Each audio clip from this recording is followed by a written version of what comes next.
and this is Engaging Non-Traditional Audiences on Mongolia, the Educational Outreach Programs of the American Center for Mongolian Studies, presented by current Executive Director Jonathan Addleton, as well as the former Executive Director Charles Krusekopf. So thank you very much.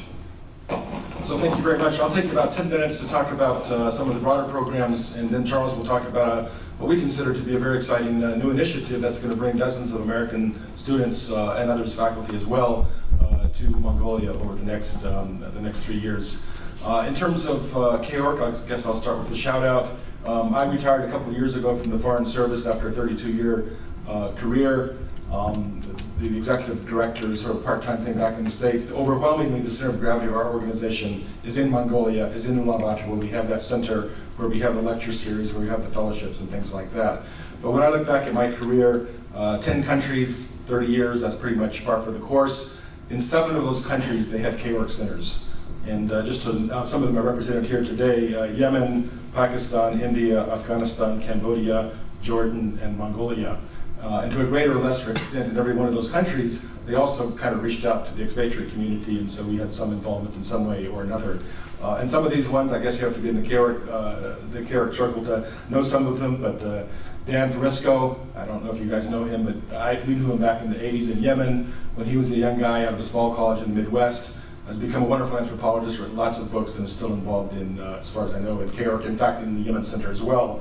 Certainly Jordan, I think, is one of the old-standing ones, wonderful facilities. As an aid officer, we provided some support, including an endowment, including the facilities where they kept people over the summer.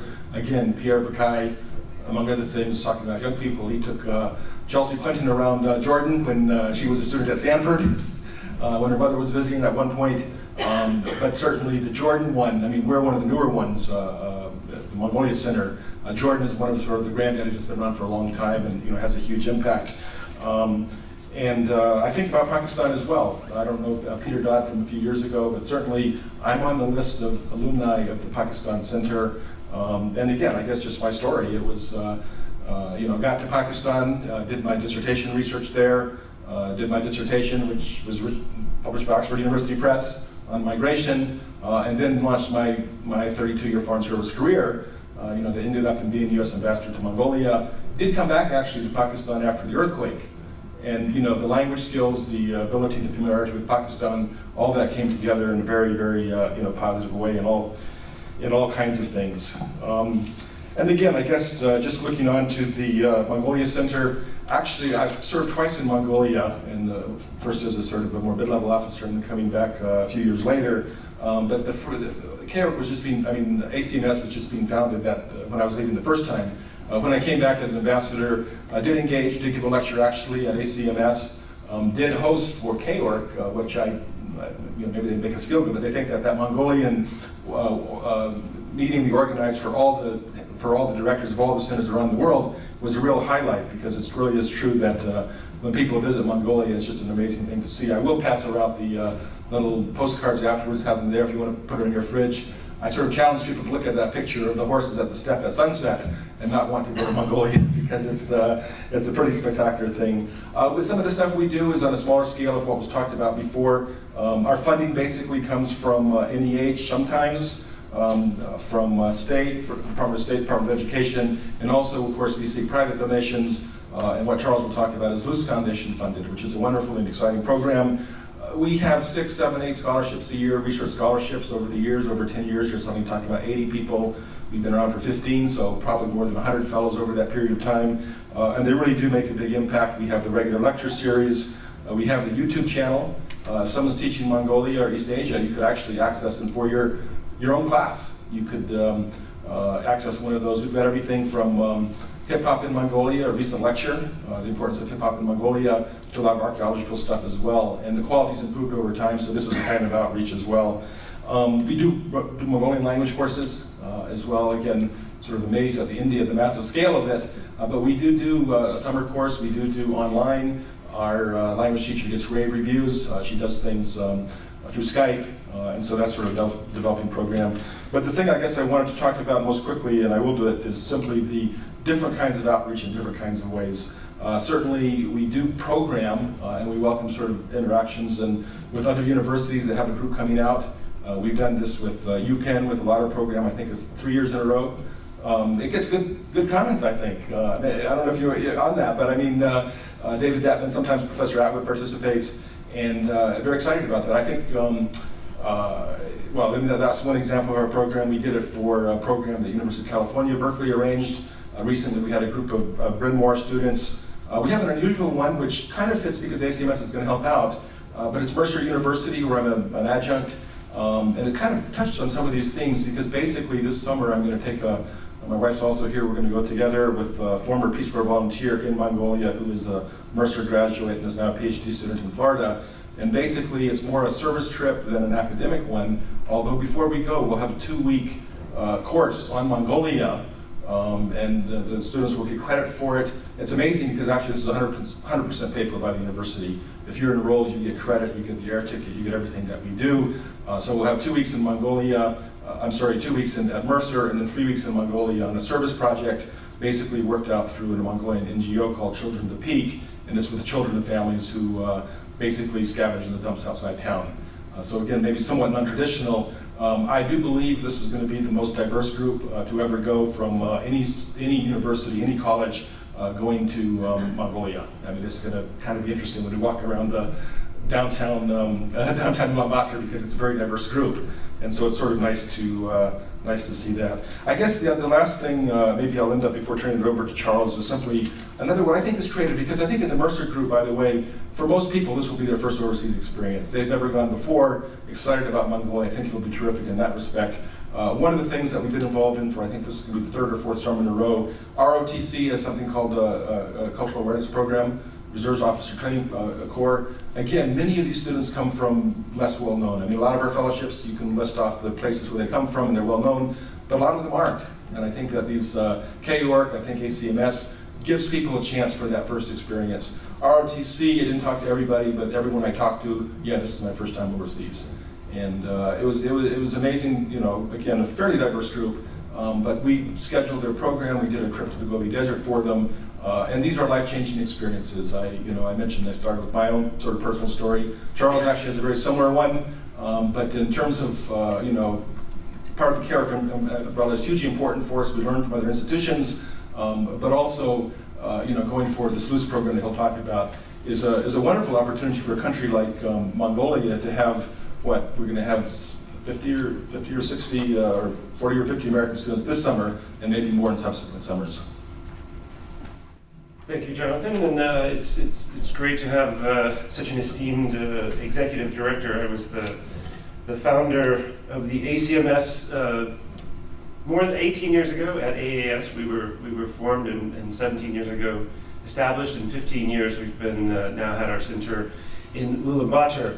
And I have had the privilege of visiting the India Center, the Cambodia Center, and several of the other KUARC centers over the years, and they're very helpful in terms of forming our center. It's a little overwhelming when you visit a place like the India Center and the size and scope. And just remember that India has 1.3 billion more people than Mongolia, 3 million people, the least densely populated country in the world.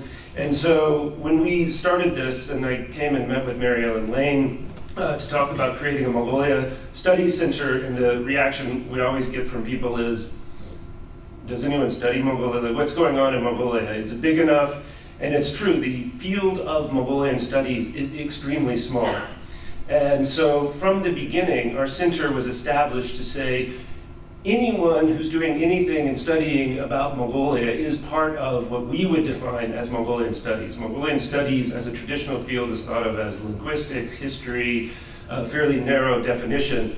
I don't come from a Mongolian studies background. I did a bit of China studies, saw the lights, saw the clean air and wide spaces of Mongolia, and moved north as many scholars, and actually we're getting a wave of particularly scholars of Western China coming to Mongolia now, because it's of course the environment is much more open to do research, to do studies in Mongolia. And then I've taken student groups to China, I just came back last week from Japan and China with a student group, and taken students to Mongolia as well, and there's no comparison to me. In Mongolia, because it's a small country, the access you get and interdisciplinarity. So my field is economics and business, but through the center, and then just being in Mongolia in a small place, you meet the anthropologists, the archaeologists, the sociologists, the political science people. Everyone comes together because it's a small group of people, and there's much more sharing of ideas and information, and has led to some interesting things. We helped introduce some historians with a group of tree ring researchers from Columbia University's Lamont Doherty Lab, and they started to figure out that they have a couple of thousand-year record of climate in Mongolia, and they could compare this to the rise of the Mongols, Genghis Khan conquering. So those were very good, wet, warm years in Mongolia, which meant that people had the luxury in a way of going out and conquering all of their neighbors. So this is something we do remind our neighbors in China, the former Mongolian territories, south of us in China and north of us in Russia. So Mongolia, of course, has big visions, and our center has always had big visions, and I say from the beginning, really emphasized we want to work with everyone. We didn't have the luxury of having kind of a small group and a traditional group of scholars and a lot of people coming through PhD programs. But what I discovered over time is that there was a huge number of people doing studies in Mongolia, and no one identifies themselves as Mongolian studies specialists. And so the amount of research work, and when we start looking at the statistics of the number of visitors we would have compared to other centers, I mean, we would have several hundred American visitors in a year to our center, and the amount of dissertations and other work going on was quite incredible across the range of whether that's science and people working on climate change, earthquake studies, wildlife studies, etc. You know, this very wide range of different fields. And I think that's been an important sort of ethos of the center from the beginning. So we've hosted groups, many groups, and I'll say the ROTC, if you don't know, so that's because Mongolia is very involved with peacekeeping and training with the US military. And it has been something, and I think it's something that a lot of times, and sometimes as academics, we think, you know, should we be associating and working with the military? But one, the military has money, and they have a lot of money to support these programs, and they have a great interest in this cultural engagement, because particularly through a field like peacekeeping, but even in other operations, you know, they need to understand the cultures better. And I know a number of the centers have worked closely in different ways on that. But so for the ROTC, we've been offering this sort of cultural addition when they come out to do peacekeeping training with the Mongolian troops. We've worked with the Luce Foundation, has been a very key funding partner of ours over the years. We've had 3 different grants with the Luce Foundation. So the goal of the Luce Foundation, I worked before with the Freeman Foundation as well, to take students to Mongolia. And to me, to summarize what I understand, is to get Americans more knowledge about Asia. How do we get Americans to Asia to learn more? How do we build those bridges back so that Asian scholars come and are able to interact with people in the US? And I'll mention that, so I teach at a Canadian university, so I put the North in the KORC, so it's the North American centers, including Canada. And unfortunately, our US government money, we can only sponsor US citizens, but through the Luce Foundation, which primarily focuses on Americans, we've been able to include some Canadians in our programs. But so we were talking with them about how to develop a program that's a bit broader based, and we've hosted different groups from different universities and organizations over the years, but I wanted to create, and I've been running field schools in different ways, and thought of this idea of doing a field school in Mongolia. And so we've been scrambling for the past year. We got a grant, a multi-year grant from the Luce Foundation that helps cover some of the operational costs and fellowships, because we see the cost barriers as being one of the big barriers. On the other hand, so our program is $2,900 for an 18-day program in Mongolia, Ulaanbaatar to Ulaanbaatar. So we cover all the costs, meals, hotels, in Mongolia tents, and the transportation and all the visits and things while we're there on site. So we've been kind of scrambling this year to pull together, and if you create one of these programs, you realize you have to create. Someone has to write the terms and conditions, write all the application materials, set all that up, get everything going, advertise it. We tried to put it out through different ways, and this is something I think we all should talk more about, how we can effectively reach our audiences. I teach in a business school, and marketing is a very important piece of making these programs work.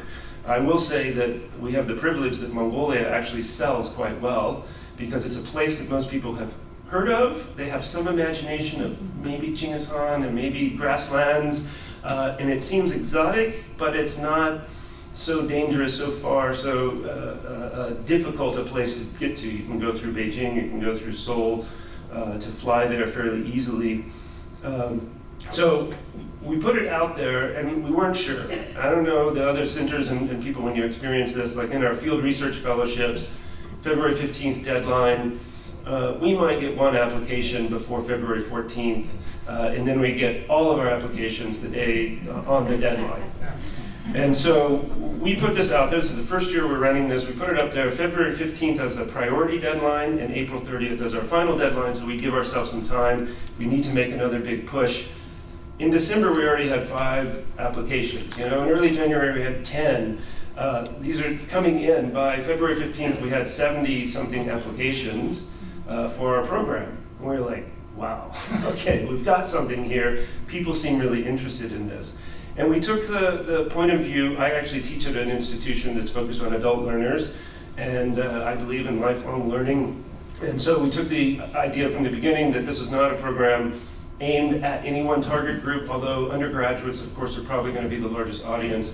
And that's what we see, about 50% of our applicants being undergraduates, another 25% being graduate students, and 25% being teachers and people in the community.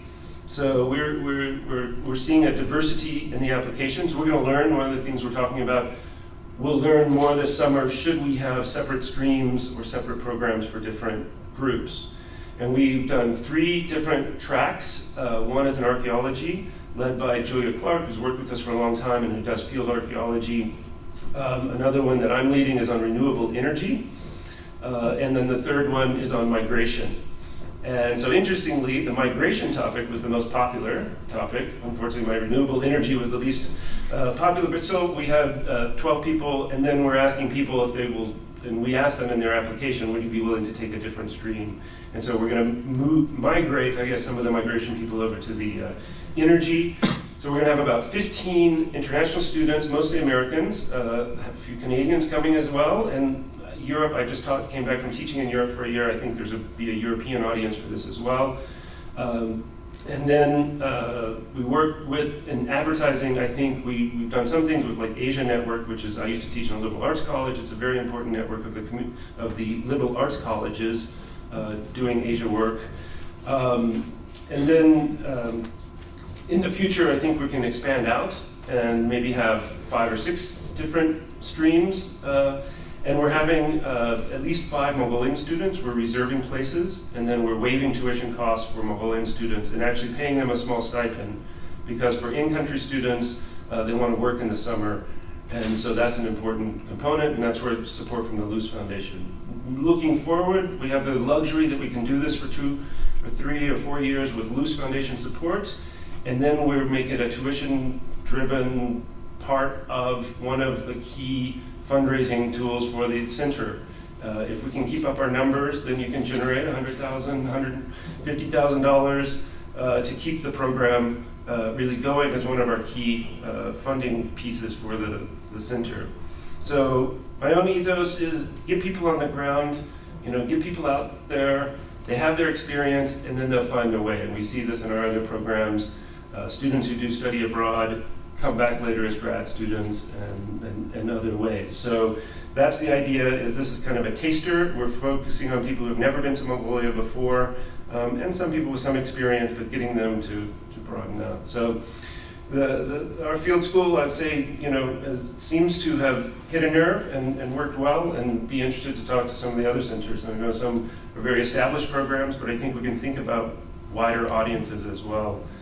For some of our programs. And I'll just mention finally, one of the things, I'm taking my family, my kids out, and I think they'd be interested in a family program. And so we decided not to do high school students. I think there's some challenges, but parents and kids of a certain age as a camp sort of idea, but with an academic focus, I think would be one that would have interest and would then bring you a new audience as well.